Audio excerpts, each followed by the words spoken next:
online dating has become an inevitable part of, well, dating, at least for certain single people, such as myself.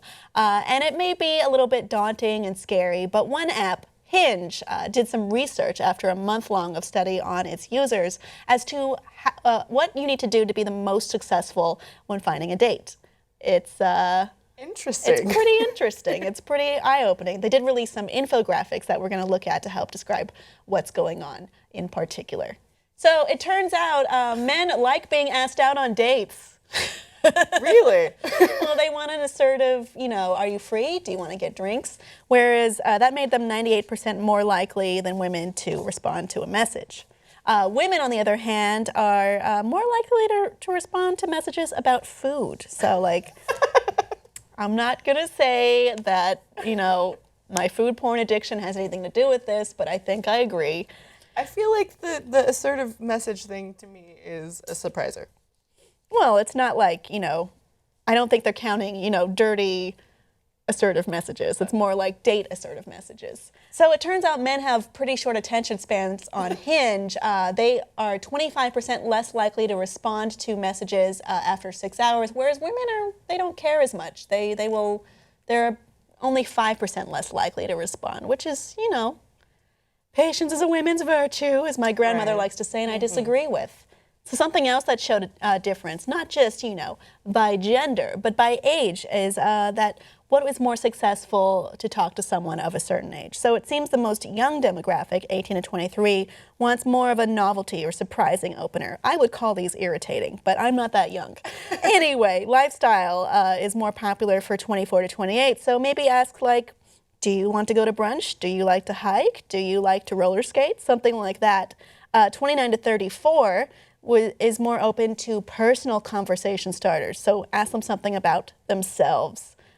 Typical millennials.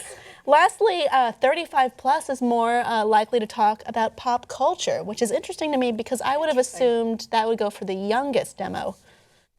People in San Francisco are more likely to respond to something playing off nostalgia or their childhoods. Chicago's in that same vein. If you make a reference to being a 90s kid, you might be a 90s kid if you're in Chicago.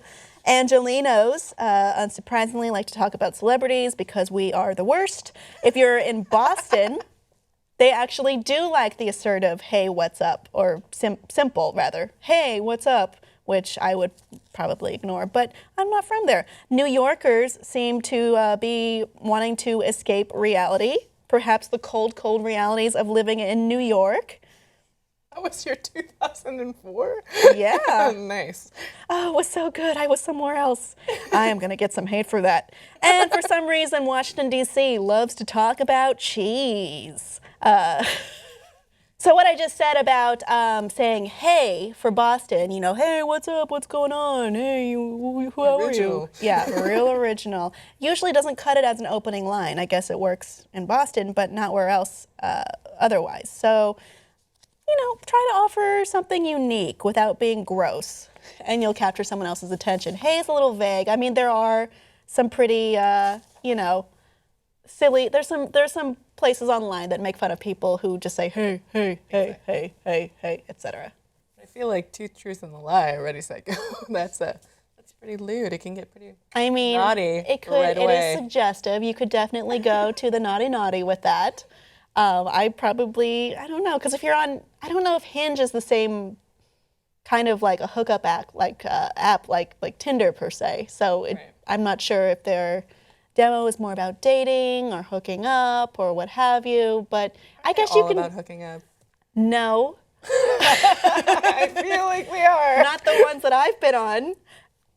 Anyway, so that's an interesting set of data that we have from Hinge as to what helps you get noticed, what helps you meet other people, etc. I did see a picture today of a man who was wearing a shirt that said Netflix and he had a bag of ice. He seemed pretty fun and unique, and I might Netflix and chill with him. I don't know his life. Literally, you'll chill.